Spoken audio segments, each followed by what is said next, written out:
Inhale, right leg forward. Exhale, other leg forward. Inhale up, arch your back, open the chest. Exhale, palms down, hands down. Left. Inhale and exhale, prayer position. Inhale up, arch your back. Exhale, bend forward. Inhale, left leg back. Holding the breath, other leg back. Exhale, knees, chest, chin to the floor. Inhale, slide up into cobra. Tuck your toes, exhale, downward dog. Inhale, left leg forward. Exhale, other leg forward. Inhale up, arch your back, open the chest. Exhale, arms down, hands down. Next. Inhale and exhale, prayer position. Inhale up. Exhale, down. Inhale, right leg back. Holding the breath, other leg back. Exhale, knees, chest and chin to the floor. Inhale, slide up into cobra. Tuck your toes, exhale, downward dog. Inhale, right leg forward. Exhale, other leg forward. Inhale up, arch your back, open the chest. Exhale, palms down, hands down. Left side. Inhale and exhale, prayer position. Inhale up. Exhale, down. Inhale, left leg back. Holding the breath, other leg back. Exhale, knees, chest and chin to the floor. Inhale, slide up into cobra. Tuck your toes, exhale, downward dog. Inhale, left leg forward. Exhale, other leg forward. Inhale up, arch your back, open the chest. Exhale, palms down, hands down. Two more. Inhale and exhale, prayer position. Inhale up. Exhale, down. Inhale, right leg back.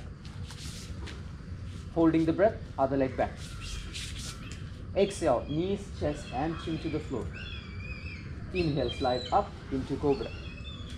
Tuck your toes, exhale, downward dog. Inhale, right leg forward. Exhale, other leg forward. Inhale up, arch your back, open the chest. Exhale, palms down, hands down. Left. Inhale and exhale, prayer. Inhale up. Exhale, down. Inhale, left leg back. Holding the breath, other leg back.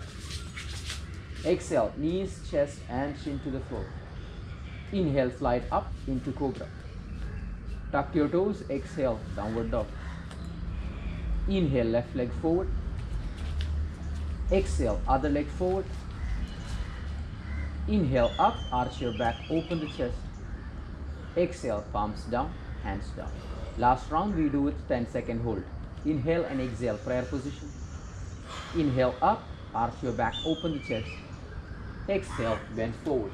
Here you can catch the big toes, maybe the ankles or maybe hands underneath and lengthening yourself down. With each exhalation, we make sure the abdomen is going long. 1, 2, 3, 4, 5, 6, 7, 8, 9 and 10. Place both your palms on the floor. Inhale, taking your right leg back. Retaining your breath, other leg goes back. Pushing through the shoulders, core is engaged, fingers spread apart. Pushing through the shoulders, hold here. 1, 2, 3, 4, 5, 6, 7, 8, 9 and 10. Exhale, knees, chest and chin to the floor. Inhale, slide up into cobra. Rolling your shoulders back, scapula maximum together, space between the ears and your shoulders.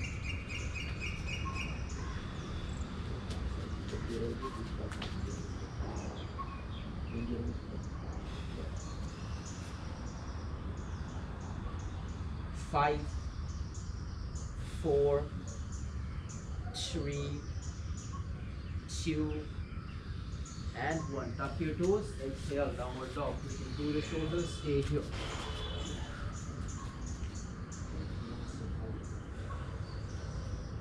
Two, three, four, five, six, seven, 8, 9, and 10. Inhale, taking your right leg forward, back knee down. Interlock your hands, raise yourself up, interlock your hands behind your back, roll your shoulders back and aim for the floor. As you're going back, try to push your hips forward and stay here. 2, 3, 4, 5, 6, 7, 8, 9, and 10. Place both your palms on the floor. Inhale, taking your left leg forward, catching the ankle, the big toe, or maybe hands underneath. Lengthen yourself down. 1, 2, 3, 4, 5,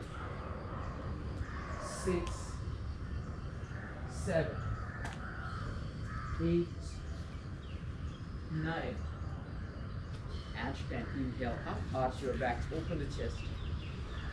Exhale, palms down, hands down. Left side, the last side. Inhale and exhale, prayer position. Inhale up, arch your back, open the chest. Exhale, bending forward.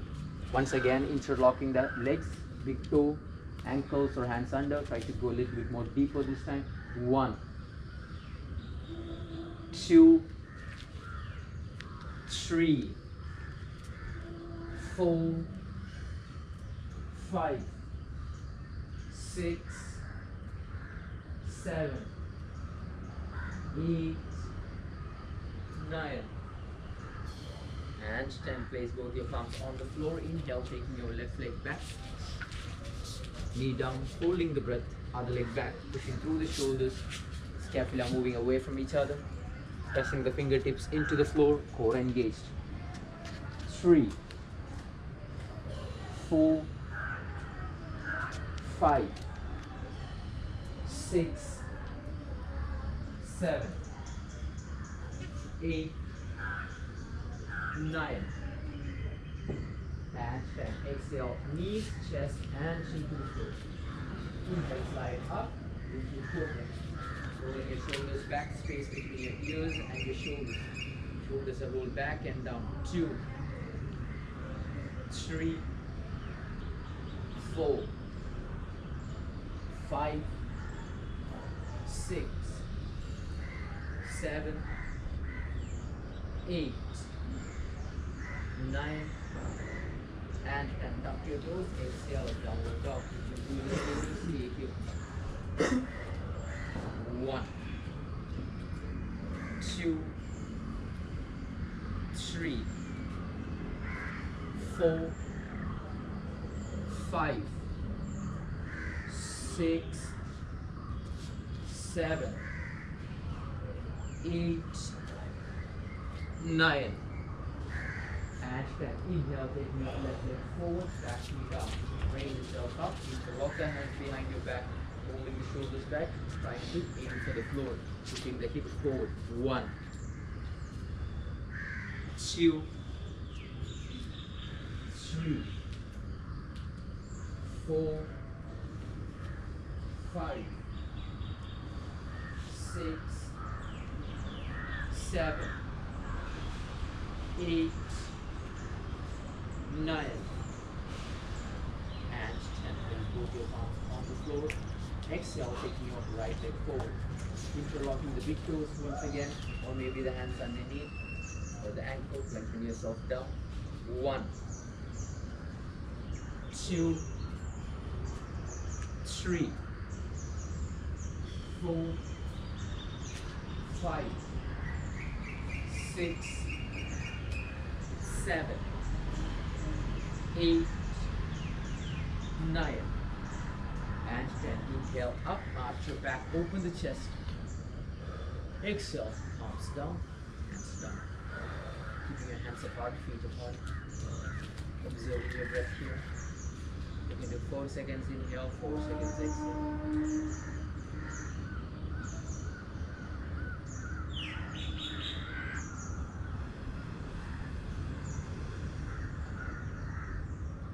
Eyes closed, laying down on your back, your hands apart, feet apart.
Above your head, legs together, interlock, stretch, stretch, stretch, and release.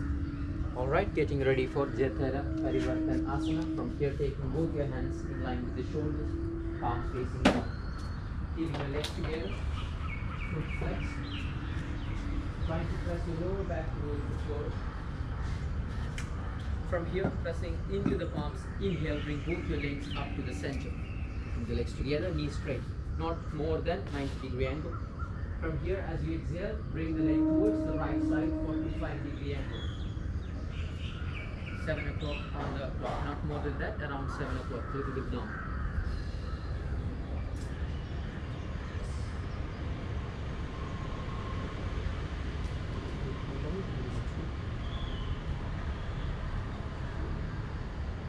Alright, pressing into the right palm, inhale, bring both your legs up towards the center. And exhale, drop down to the center.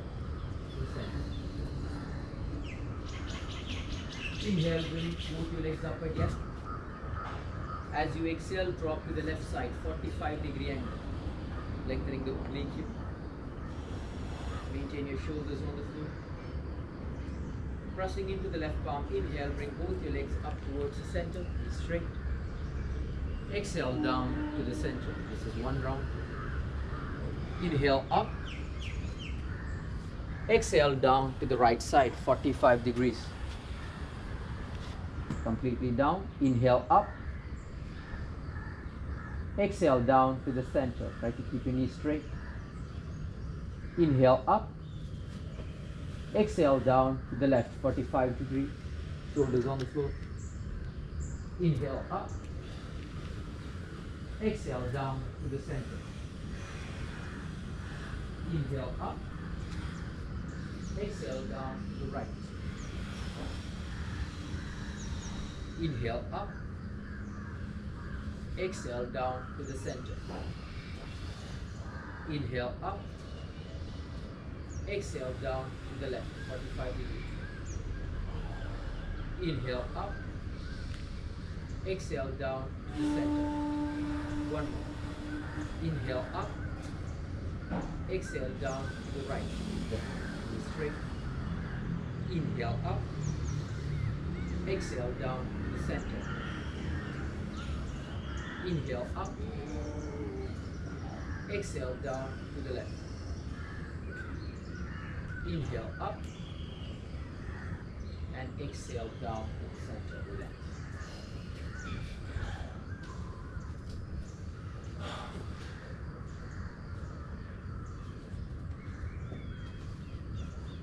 Alright, we also try getting ready for Asana 2, which is bringing the foot towards the palms. Once again, taking your hands beside your body, pressing the lower back in towards the floor. From here, inhale, bring both your legs together up towards the sky.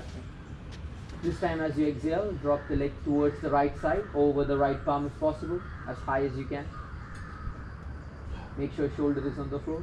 Now pressing into the right palm, inhale, bring both your legs up towards the center.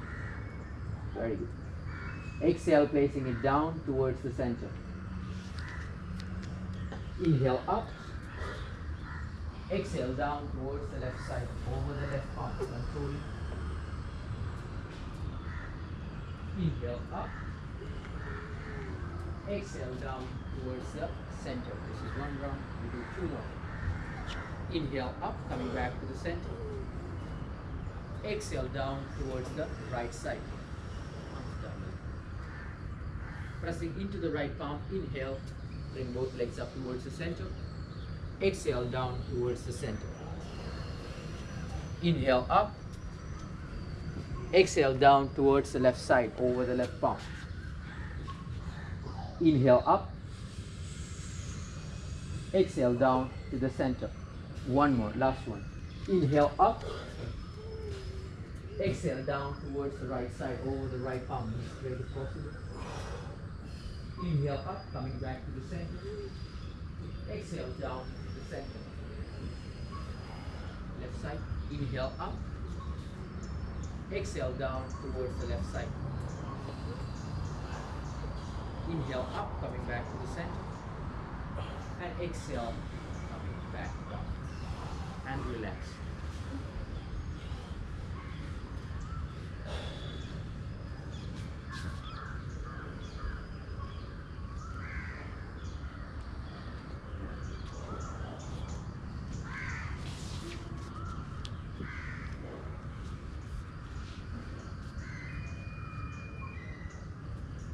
Getting ready for Suptapadangusthasana. From here, keeping your legs together, foot flexed, both palms placed beside the body.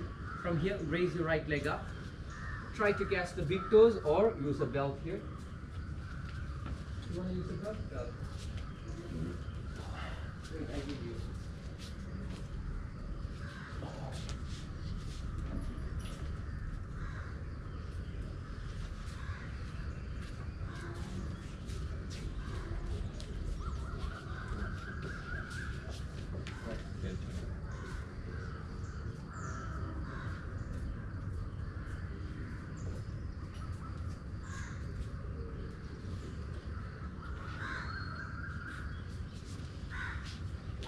Alright, lifting your right leg up.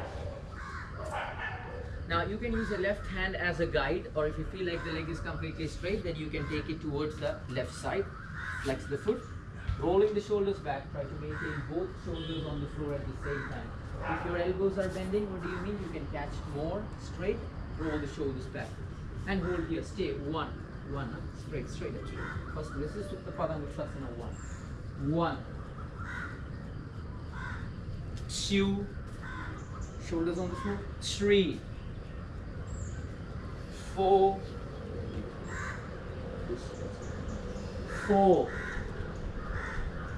5, 6, 7, 8, 9, 10. From here, inhale and exhale, opening the right leg towards the right side. Try to maintain the left glute on the floor. Or stay here. 1, 2, 3, 4, 5, 6, 7, 8, 9, and 10. Inhale, bringing your right leg up towards the sky. Now holding the belt with the opposite hand or holding the big toe with the opposite hand. This time we catch outside of the right foot. From here, inhale and exhale, drop the leg towards the opposite side. Completely down. The foot is still flexed. Maintain twisting here and try to place both your shoulders on the floor. Palms facing down if possible. Stay here. 1. Straight. 2, 3, 4, 5,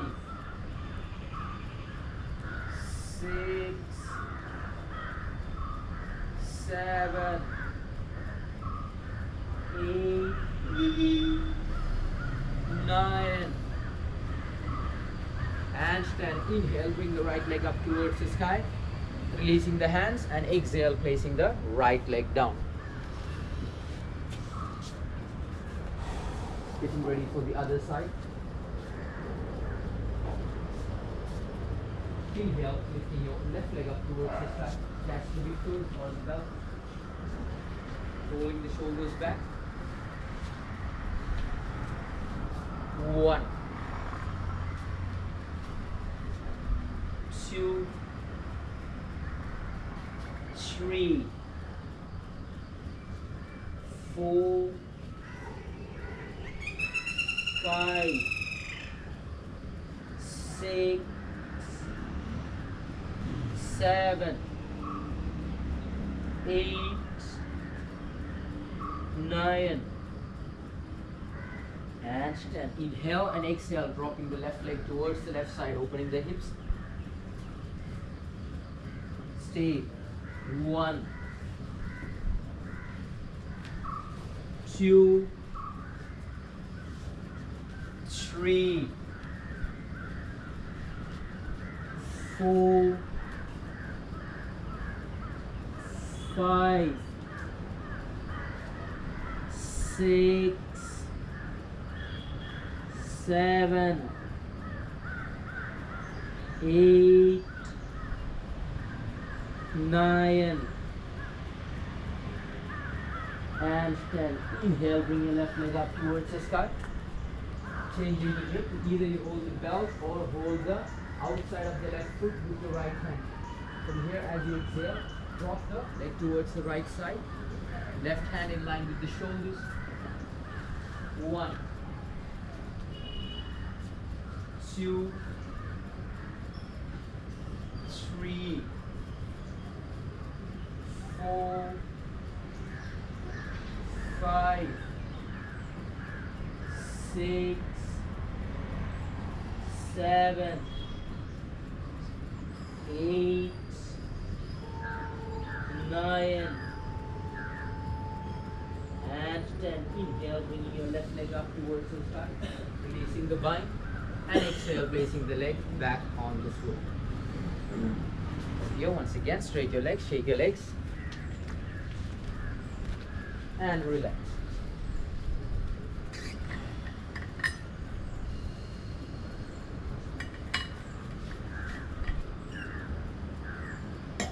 Alright, now from here, bend both the knees, hug both the knees. Inhale and exhale, lifting your chin up in between the knees.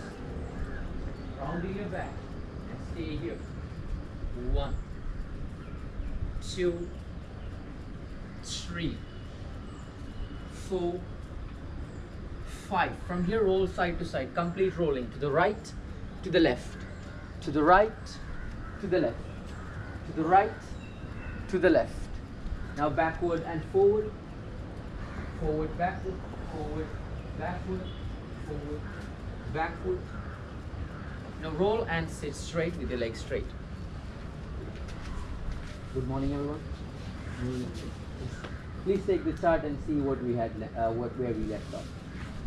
So we did Jathara Parivartanasana, then and Suptapada, yes. You know, when we just did this much itself, look at the time that we got. We did warm up, we did consolidation, just this much, just starting of the chart. So this is why I said if you want to complete this chart, full practice, taking your time, it takes 2 hours to complete this. Including warm up and consolidation. If you have pranayama, it's more again. So this is why I said from this one chart you can do multiple classes. And also it depends upon the speed of your teaching. All this you take in. But there are some kind of specific postures where you need more time. For example, like postures like pancake, Suptapada. These postures need more time. For example, when you count till 10, that's when people start to feel the posture itself. So these kind of postures need more time. Postures that requires deep flexibility takes more time. The postures that requires contraction, you don't need to make them hold much. Anybody know what contraction posture is? For example, if I teach somebody 20 seconds this, I wouldn't do 20 seconds for this, because this is way harder to hold because of the strength. So if I were to do this one for 20 seconds, the other I would choose 10. For example, these kind of postures, especially in the morning, you need more time to tap into the posture itself. And Suptapada is also something like that. So you cannot rush into Suptapada, because 10 seconds you need to set up. Then you need, when you start to pull, there is a time where the body resists, then the body gives. When you start to take 3-4 breaths, that's when the body relaxes. So you need to give more time in these kind of postures. So the class rhythm can vary. Don't always try to keep the same rhythm. It can vary a little bit. So Suptapada is one such practice. Okay? What is pancake? Pancake is Upavishta Konasana. Okay. That is pancake. But Upavishta Konasana, seated angle pose. Okay. What is the next one we have in the chart? Sorry? Yes. Okay, so like, you see from this till here, which is 1, 2, 3 and 4. We're going to turn it off now. We're not going to do that set of sequence now, because this sequence we're going to hold and do it for something else. Because this sequence is very good, because when you look at our chart, at the end you have quite some backbends. We have like just 1, 2, 3, 4, 5, 6, 7, 8, 9, 10, 11. Just 11 practices, 11 set sequence for backbend. So when you do this kind of backbends, a lot of backbends, you need to have a very good counterbalance. So that's why we're going to turn this off. It's like a 4, 1, 2, 3, 4. It's like a 4 set box. This box we're going to keep aside. We're going to do it after the backbend, because it can be a great counter pose or a counter set sequence for the backbend. So here when you look at the chart, this chart is more of boxes. Some boxes. When you understand the logic behind these boxes, you can actually play around with these boxes. And when you observe my classes, I always have a set of 4 asanas which follows at the other end. I'm teaching basically the same thing every day, but I just shuffle with the boxes. If I want to feel like I need to teach people forward bend, and I have 2 or 3 boxes that I can use. Then I have, okay, I need to counteract this backbend. I already have in my mind a set of backbend practice that is there. So I don't need to prepare the class, because I have these boxes already. Because of teaching, I already have this. The same way what we are looking at, we can also try to set, rather than going to set a whole class, we will break it down into 3 to 4 sections.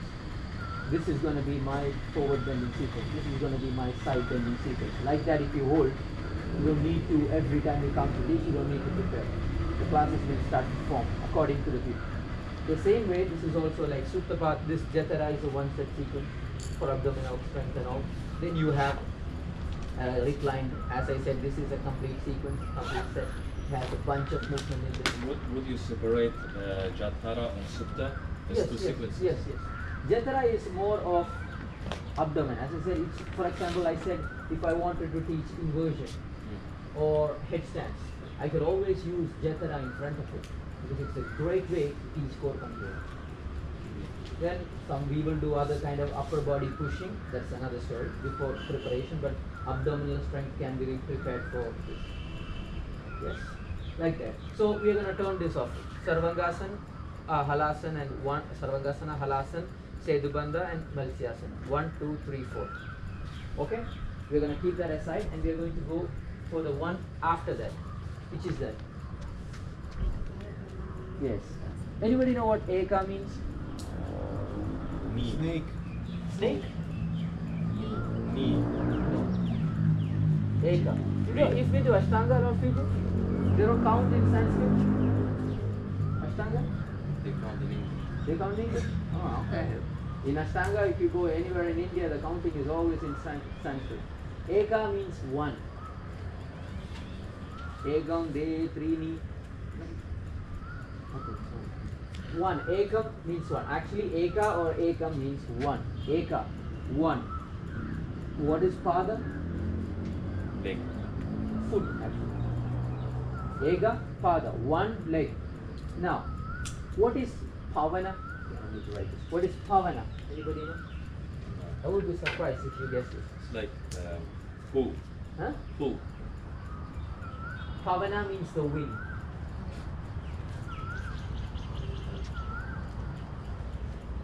So, one-legged wind. That's a weird name, no? And then Mukta or Mukti.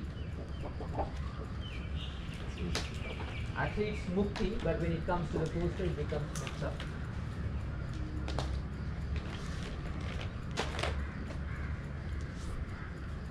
This is where Mukti is. You will hear using this word a lot in meditation practices and all. Mukti, Moksha. You know what this means? Mukti means liberation or free. So put this all together. What do you think this is? Yes. Ega, Pada, Pavana, Muktasana. One-legged wind releasing poster. It is said that this poster releases wind, or you simply fart. This is the meaning of this poster. And just look at the poster which is next behind, outside, like next to it. What is it? Pavana Muktasana. Just do the full poster. If you do the poster with this poster with one leg, it becomes one-legged Pavana Muktasana. Ega Pada Pavana Muktasana. If you do both legs together, it becomes Pavana Muktasana. Okay? Can I have you here for a second? Oh God. Well, I get the fart one. We looked at each other at the same time and I was like, okay, come on. This is a very simple poster, but you also think like this is also, you know, when you do wheel pose, like chakras, most of the times this is a counter pose that you use. Which is the other pose? Wheel pose, like a bridge. You say this is the bridge, yeah? This is actually the bridge pose. This is the bridge pose. I know there is a, everybody relates to this. The other one is the wheel. For example, this one we say the wheel. This is the bridge. But I understand most people use that. Now, so because the thing is, when you do a bridge pose, it's a deep back bend. Theoretically, you can just sit and fold forward, or you can do even shoulder stand as a counter pose.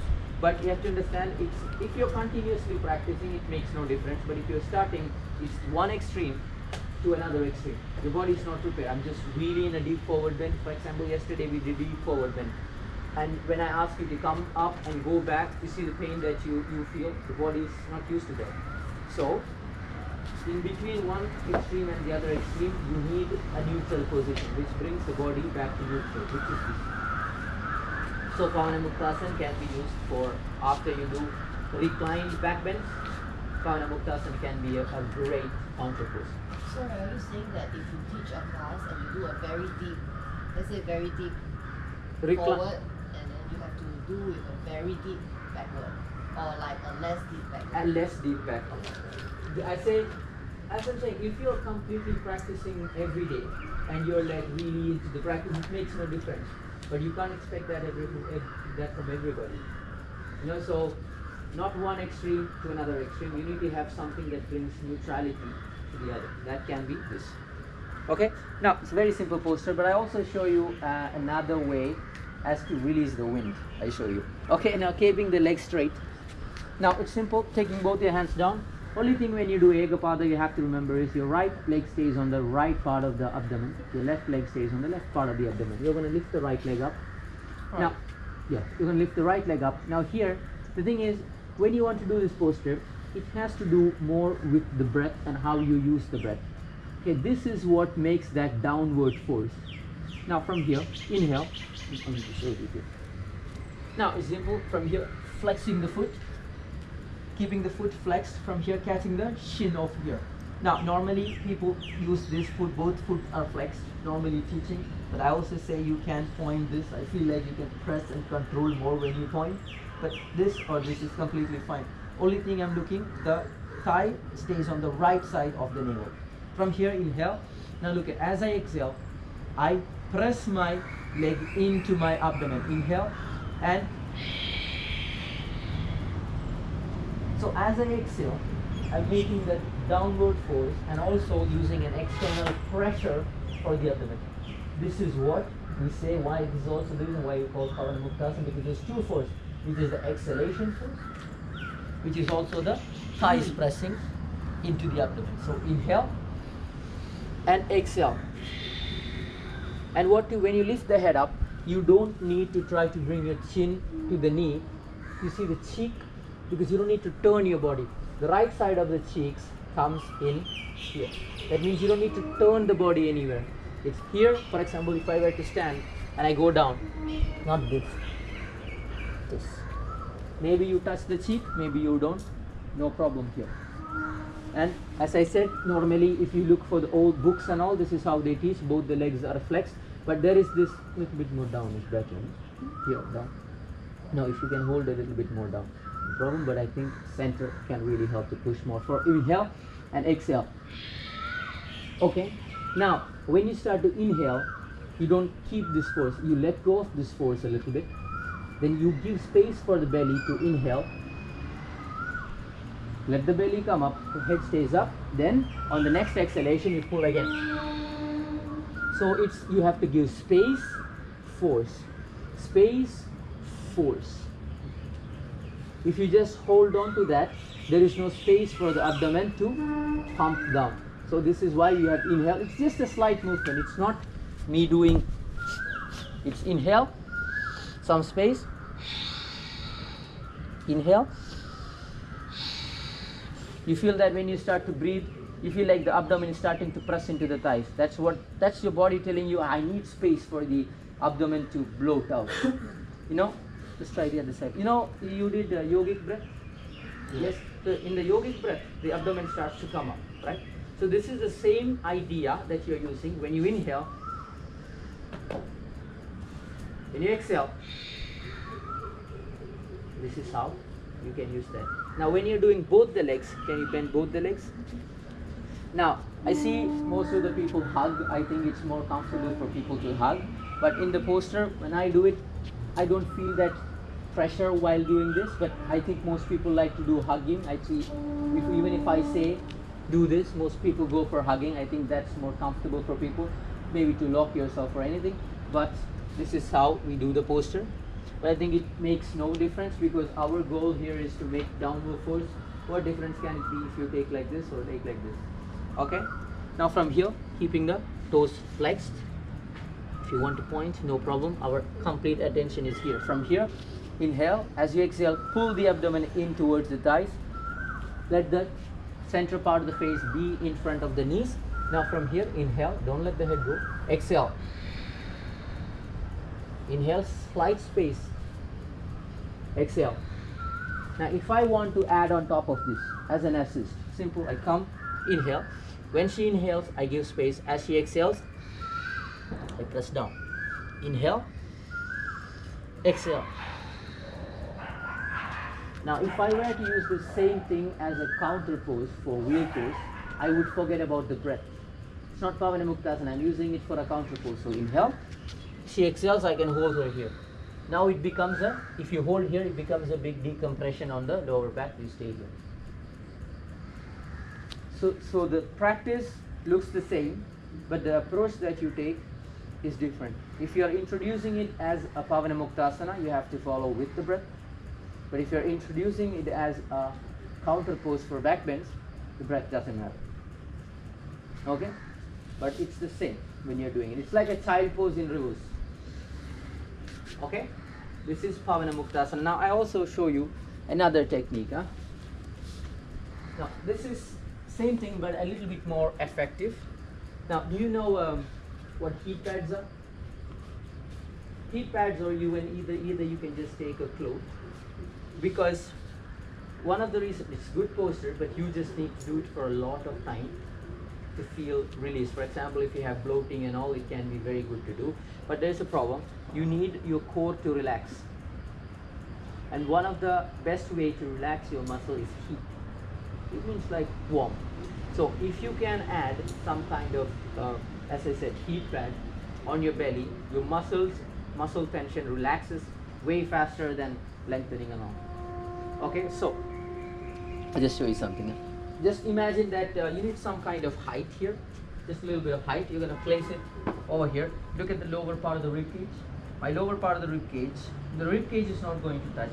From the lower part of the rib cage to down till the navel, you can just simply imagine that little bit of height, and I have some kind of heat over here. All you have to do is come down, pressure, taking the legs up. Here. Stay here for a couple of seconds. The heat releases the abdomen from being contracted to loosen, and this is going to help you a lot. You can try this. This is a very good practice. Make sure there's nobody in your room when you do this. No, so it's just that a little bit of heat pad. You don't need much height. It's just why I show is like, you know, you can just even be a small pillow. You can just fold the cloth or something. But heat is needed. With small, yes, very much, very good for loading. If you try this, you know, sometimes I made people after you eat chickpea and all, you can try this. But some heat, you know, like just take a heat pad and some cloth. Because you will see after the heat, you feel like the muscle is really relaxing. And if you also add some force, the result is very good. Okay? Good, no? But not on the rib cage, huh? Like it's not So good that if you below don't. the rib cage, but Below the rib cage. but above the belly button. Yes, right on the belly button, so a little bit here. Okay? Because you know, like sometimes there's a lot of practices. Like one of the thing is when you do chin stands, your chin stands are like full locust and all these things. You take a lot of pressure on your chest, and you don't realize it now. After a couple of years, maybe 1 or 2 years, you start to get short breath. Every time you talk, there is going to be a break in you talk. It's like you can listen to them talking, and every time you do that, I did that because every time I do chin stand, the chest is being pressed in, and I don't know why this happens. This happens. When I talk to my father, he's also like, yes, I also had this. Then I understood every time your chest is being compressed, you need to accommodate with the retention. That means pressing. So it's inhale. Normally you inhale, exhale. Here, when your chest is under pressure, doing any kind of external forces on your chest, you have to inhale, hold for a couple of seconds, then you start to exhale. Hold the breath. So retain, internal retention. So when you do chin stands and all, which starts to put pressure on your chest, this is the best way to breathe. But this problem you only realize after a lot of years. Why can't I breathe? You can breathe, and when I'm talking to people, I feel like I'm out of breath all of a sudden. I don't have breath to speak anymore. So it's this. But some people will normally have short breath because of going like this or back aching tight. You will have short breath. The best thing is opening up. Back bends is the best thing to do. But for people, if you practice back bends and you still have this, might be this. Okay? And can you look at the next one we have? Sorry? Yes? Yes. No, we didn't do this one. Yes. Okay. Anybody know what Paschimottanasana is? Huh? Yes. Yeah, that's the English word. What do you think Paschimo means?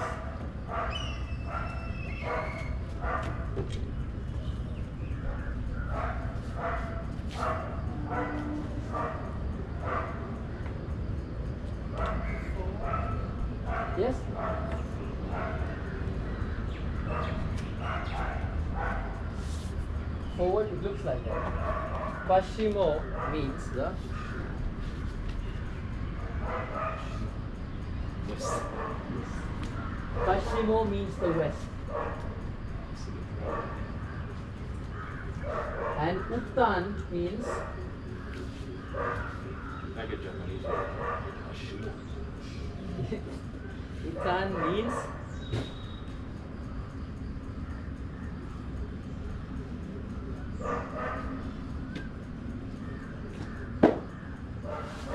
intense stretch.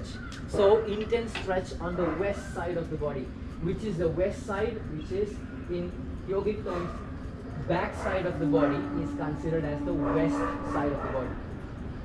And the next one, okay, we'll come to that. So this is the west side of the body. So intense stretch on the west side of the body. Okay, that is Paschimottanasana. Now, before you do Paschimottanasana, usually how we do is, you can just lay down on your back. From Pavanamuktasana, in this sequence, bend both the knees, hug both the knees. Exhale, lifting your head up, chest up. After the Pavanamuktasana, from here you roll side to side, roll to the right, roll to the left, to the right, to the left. Now forward and backward, forward, backward, forward, backward. As you come forward, you roll and sit straight with your legs straight. Now, we did two postures, which was kind of a foundational posture for standing. You can call it Samasthiti or Tadasana. The difference is, if you're doing Tadasana, you come here with the legs maximum closer. You take it apart, and if you go for the equal standing position of the body, it becomes equal standing posture, Samasthiti. Okay? Now, same way, we have a foundational posture, which is the neutral position. This is where all the posture starts to happen, which is this, which is called Dand Asana. Dand means, you know what staff is? Like a Yeah. staff. Like a shepherd. Yes, staff. Like, or stick. This staff is more logical, but we also call it stick. So it's called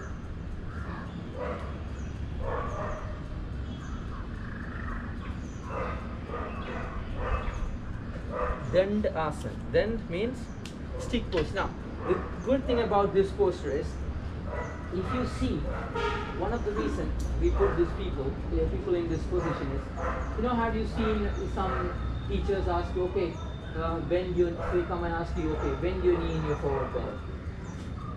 Yes? You can, if you look at the person in this posture, you understand, if you need to ask the person to bend the knee or sit on a block, everything you can understand from here. The only thing is, if your hamstrings and glutes are too tight, sitting here would be so hard. You will always feel like you are falling back. See, yes, so you hold the legs. See that? So only thing that you have to look is this and this in one line. One. Then you see there might be an arch on the back. This is the arch that indicates your glutes are tight and you're always falling back. If this is the case, in the forward folds, such as Paschimottanasana, you can always ask the person to bend the knee or elevation of the height. Both of them make the person lean a bit more forward.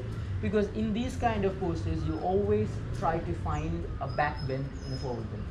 You understand what I mean? This lower part of the body, which is a natural back bender, it has to go into a back bend, which is lifting up. But this is hard for her. She cannot go. But I'll show you how it should feel.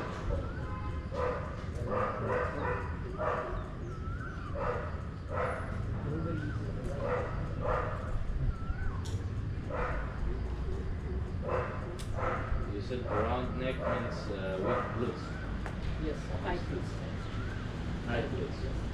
And It when was- it comes to It also Actually- hurts when I sit. It hurts here. Because it's the, see, sometimes when it's tight, when you come sitting, you don't get enough space to go into an anterior tilt. Forward fold is nothing but anterior tilt. Forward fold is always happening this. In order for you to have a good anterior tilt, you need this to be free. That. Okay. No. I think this would be enough for you. Can I have a block? Can you press into the block? Perfect.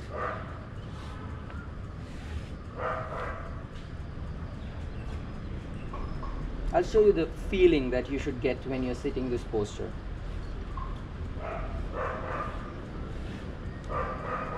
Yeah, you guys can also try, but if you're really tall, you need to put two belts together. So lower part of the scapula here. So you also need two belts. Can you come here for 1 second? Can you sit straight first? Leg straight. Okay, no problem. Can Susan, you guys are the same height? Yeah. Yes? Yes. Can I have you here? Yes. No, her. Because I think Swen, yes, come. You're too tall because I have to take two belts together. The belt is not long enough for you. Yes, sir. Come, sit. You can do this for you guys and all. You need to tie two belts together, okay? Now, there you go.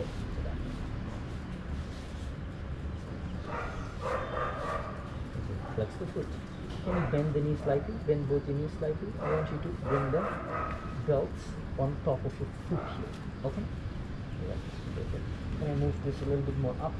Right. Perfect. Okay. Now, bend the knees more. Lean a little bit forward, keeping the knees bent. Bend the knees a little bit more. Yes. Thank you. Okay. Okay, so what I'm doing is now I'm making the belt just underneath her shoulder blades. Now from here, all I want you to do is start to kick into the belt. You see that action that you have that is being pulling you forward? This. Every time you sit into a dandasana, it's a very comfortable way to sit. You feel like you're sitting straight.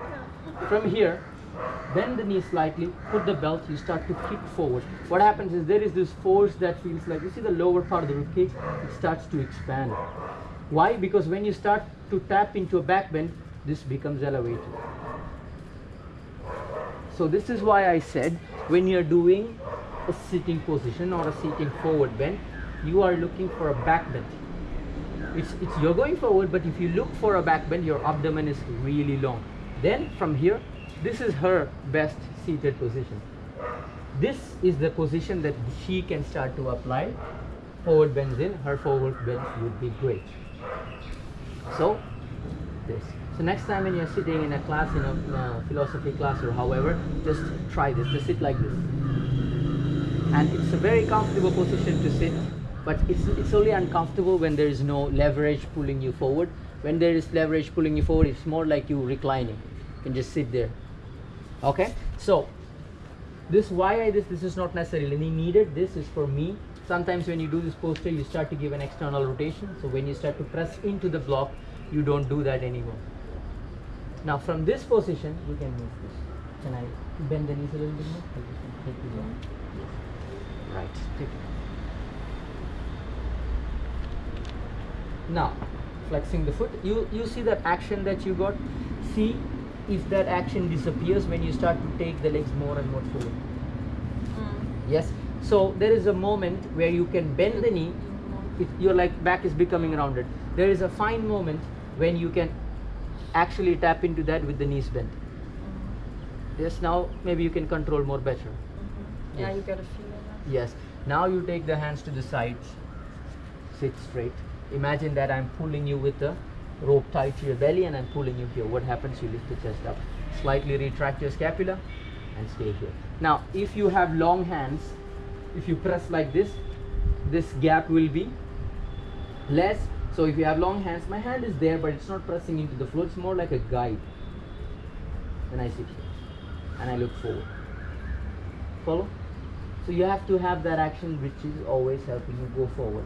So this is Dandasana. Now if a person cannot sit in a proper Dandasana, that's when I ask them to bend the knee. Even if bending the knee is a problem. Sometimes if the glutes are too tight, they're always falling back. Then I can use elevation of the height. What happens is, you see now her heels and glutes are in one line. As I said, forward bend is nothing but anterior tilt. Anterior tilt naturally happens if you elevate the height of the glute from the heels. The more higher the glutes come, the more easier it is for the person to tap into an anterior tilt. more lesser the height. For example, if I were to place the legs up, the pelvic is naturally tucked. You understand? When you do navasana, like postures like this, here you can't do an anterior tilt. You're always, the pelvic is tucked. It's the same action when you do tuck. It's the same action that we are doing here. I didn't get it with high glutes. High glutes, I'll show you now. Can you just sit on a block here? This is what I mean. The more higher, In by yes, the more higher it is, the body naturally taps into this. More higher. The lesser the height, this height, this is the height that I'm saying. For example, if I were to teach a complete beginner, you would even use a chair. You would be this height, keeping the foot flexed. You would have two, so the distance is different. The mechanics is the same, stretch is the same, but you would keep 2 blocks over here, and then you would ask them to go forward, because the chair height is helping them to go forward. And now there is no less force applied on hamstrings. Yes. In this position. See, this is the thing. Whenever you look at forward bend, we always say hamstring, but forward bend is not hamstring. That's the thing. Forward bend is supposed to, it's like mostly you use forward bend as a decompression method. You're standing a lot. Every time you stand a lot, for example, if you're walking in a supermarket, let's just say that. First of all, if you're always standing, you start to get knee pain, then you start to get lower back pain. Because every time there is this force which is pulling us down. And our back, lower back of the spine is naturally in a back bending state. This is why we feel lower back pain. And when you do postures like Malasana, that lower back is being decompressed. This is forward bend. But because the hamstrings are tight, you start to feel it on the hamstrings. It's just that. After a period of time, when you start to feel or do forward bend, you start to feel it too. When you do the next forward bending classes, you'll do a posture called Yoga Nidrasana, which is both legs behind the head. When you do that posture, you start to feel here. And if you're lucky, you will also hear a pluck sound from the back. It's like a release that you got. Then you understand what we suffer. So forward bend, when you look at a forward bend, you have to think about this much part. Of course, hamstrings tight is another story, but this. How can I make this happen efficiently? Right? If you look at that, half of the problem is gone. When people have round back, it's because they don't have this. You understand? Round back, we say hamstrings. Okay, hamstrings and all is that tight. If you can make this happen in a forward bend for a person, you solve their forward bending problems. So you're looking for ways how I can promote this. You're not looking how to stretch the hamstrings, you're looking how I can do this. Stretching the hamstring, you can stand and do all those things. Yes. What about abdomen? When you see like this, that means abdomen is working too much then. Same problem. Same problem. It's always one and two muscles. It's not always this, because look, no one muscle, right? no, when I tuck the tailbone, look, abdomen is there, it's contracted. What if I untuck? Look at how long I become. So that means if I see it, if I in this position falling back, that means also glutes, Yes. is tight, hamstrings, and also abdomen is too much contracted. Abdomen is a result of this. Abdomen So is not first pulling you problem down. is tight. First It's- problem is this. This is what restricts you to do this. But I'm saying just think about this. So does that then help loosen the glutes? Yes, it does. So when you're bending the knee and taking this back, this releases the glutes. But if I want to stretch my glutes, there are other ways I can stretch the glutes, which is like these and all. That's why I say don't think about the glutes. If you're specifically going for glutes, it's a different story. Yes, but we are looking to make a particular movement happen, which is this anterior. This is why I'm using the height there. Okay? Maybe a little bit technical, but you will get there. I know. You got that? Do you understand this? Yeah. Now when you do standing forward bend, it will be a little bit more specific. You understand that? Okay? Now in seated times, when you can take the legs a little bit more forward. Yeah, some more time. Now the more, as I said, the more height it is, the easier it is. Then should I choose the height or not, I understand from how they are sitting in Dandasana. If the Dandasana is good and the back is not rounded, this person has a good forward bend. Okay? Now keeping the foot flexed, same distance here, I'm going to ask her to bend the knee slightly. Okay, now she can tap into the forward bend much more better. Now, before, I want you to lengthen both the hands up, taking both maximum height towards the sky. Now what I'm going to do here is, just for you to understand, I'm going to take my knee down here. This is where I'm going to take her into back bend. I'm going to place my knee here. I'm going to lift her up here. You see that feeling that you're getting? Mm-hmm. This is a back bend. Holding on to this, then I ask her to lifting the sides of the body up. Now you can go forward. You can catch the big toe if you want, or you can catch the sides of the foot. Now I'll tell you, can you catch the big toes please? When you catch the big toe, you're always pulling back because you want to go forward, right? So look at the mount. This is the same problem that happened, I think, in some other poster also I showed. Suptapada. You're pulling this. So you have to round the big toe and start to kick into the fingers. So you start to feel it inside of the foot. Or the most times the technique that I use is I catch the side, because this is my problem. I catch the sides of the foot. The thumb goes in the tarsal, or the starting part of the big toe, and I start to press this and I turn. So from here, and then I go down. Okay, there are other ways which we can do all this, but the idea and the mechanics is the same. If you're doing this, you just start to kick out. If you're doing this, you can start to press in. Okay. Now here, when you approach, you see that the abdomen is becoming smaller. Now you think to yourself, I want to make my abdomen long. My abdomen, when I stand up straight, what happens to your abdomen? When you do a back bend, what happens to your abdomen? It lengthens. I want to do that here. So instead of going down, you're going up. This is where the difference happens. Okay, let's try this one. Trying to pull here, trying to press this hand here. Now you're taking the leg into a flexion. All right. Now rather than going down, she is going to go up. Inhale, exhale, lengthen up. So she's not focused on here, she's trying to go there, keeping on going. Now whenever you do a forward bend, you have to be like a folding book. You know what a folding book is? When you fold the book, you don't fold it like this, you fold it like this. The lowest part of the book touches. The first contact that you feel should be this and this. It's still not touching. Can you lengthen yourself forward? Yes. Keeping this stretched out, if you can touch this, good. Then from the lower part of the abdomen comes the under part of the chest, rib cage, lowest part of the rib cage. Then if you're comfortable, you can place the chest, or maybe the chin, or maybe the forehead. But this has to touch. Without this touching, you don't try to touch the forehead down. This is where you collapse the whole structure. This is where you collapse the rib cage, where you collapse the abdomen. This is why I said you try to think, I need my abdomen as long as possible throughout the practice.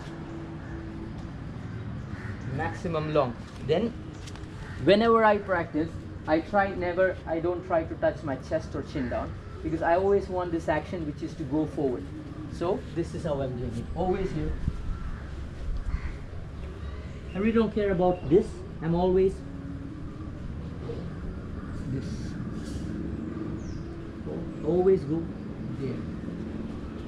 And you see the elbows, what I'm doing with the elbows? So what I'm doing is I'm not doing this. My elbows down. So my back here is not, there is no folds on the top back of the neck here. It's really down and fold. It's like kind of doing a cat cow. Fold. Okay, there you go, better. This part, maximum space. Then you might have seen also the assist, people doing this. This assist is me doing, you know how to do crow pose, right? I can just do a crow pose on her back. How is that? It's just, there's two ways you can start to press, or bend the knee, place the legs here. Sorry, place the hands over here. And not over here, from the lowest part, I'm placing the hands here. Lowest part. If I press here, I would start to press the arch more. I want to be in the lowest part from here. Inhale, lengthen, exhale. I'm shifting my body weight forward and going into a crow pose. So I'm not using strength here, I'm using body weight. If I'm using my strength, how many people will I assist? 2, 3 and I'm done. So look here, inhale. Exhale. And I always encourage people to lengthen forward, look forward, lengthen forward. This is the reason. Okay? So, better the Dandasana, better the forward bend.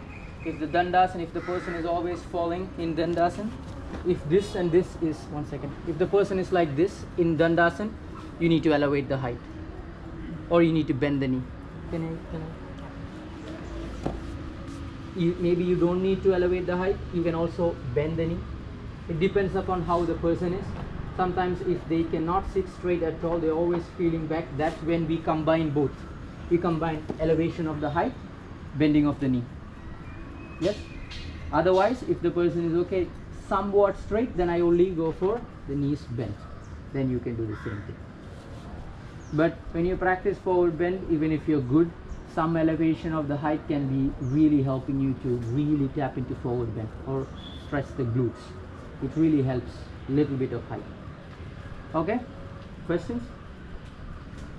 We will try the assist for this later because the teacher is already here. Okay? Thank you. Thank you. Thank you. Question? No.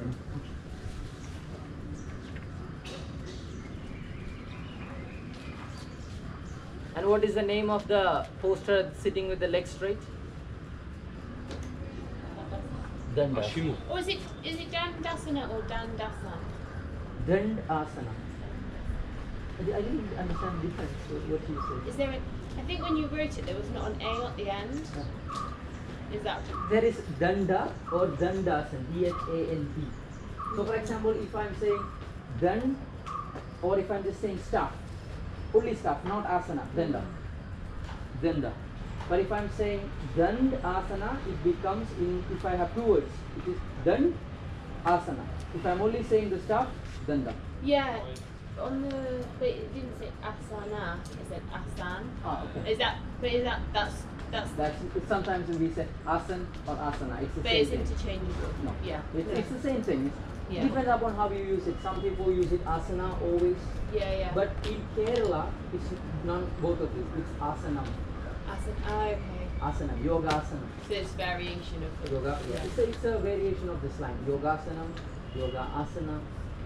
Okay. But depending No, upon that's which part of India you are, it Yeah. changes. Thank you. Okay guys, thank you. I have a question as well. Yeah. You mentioned so between like two extreme poses, Yeah. there's a neutral. The neutral is the decompression, or is it like extreme, the neutral, then an extreme decompression? I don't know. Well, for example, let's just say if it was a forward bend. Yeah. Yes. In a forward bend, it depends like this. It usually comes with a contraction practice. Counter pose most of the time is contraction because this is lengthening. Then you come back to try to squeeze all your back together with the strength. Yeah, This yeah. is the contraction. It's the Okay. same technique that we use here. You go forward. This is stretching. So let's talk like this. You're stretching this part of the body and contracting this part of the body.